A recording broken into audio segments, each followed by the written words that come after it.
সীমান্তের 8 কিলোমিটারের মধ্যে যে সকল ভোট কেন্দ্র থাকে সেখানে স্ট্রাইক ফোর্স হিসাবে বিজিবির নিয়োজিত হওয়ার সম্ভাবনা রয়েছে।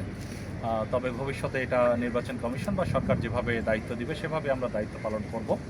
এই ব্যাপারে এই ধরনের কোনো নির্বাচন কেন্দ্রে বা ভোট কেন্দ্রে যদি বিশৃঙ্খলা সৃষ্টি হয় কিংবা জনজীবনে নিরাপত্তার হানি ঘটে, সেজন্য শুধুমাত্র বিজিবি তো নয়, বিজিবির পাশাপাশি পুলিশ বাহিনী এবং আনসার, কোস্টগার্ড, সকল স্বরাষ্ট্র মন্ত্রণালয়ের অধীনে যেসব বাহিনী রয়েছে সকলকেই দায়িত্ব দেওয়া হয়েছে এবং এই সকলকে নিয়েই গতকাল এই মিটিংটি ছিল, যেটা মাননীয় প্রধান উপদেষ্টার সভাপতিত্বে স্বরাষ্ট্র উপদেষ্টা মহোদয় সহ এবং স্বরাষ্ট্র মন্ত্রণালয়ের সকল ব্যক্তিবর্গ সহ এই মিটিংটি হয়েছে।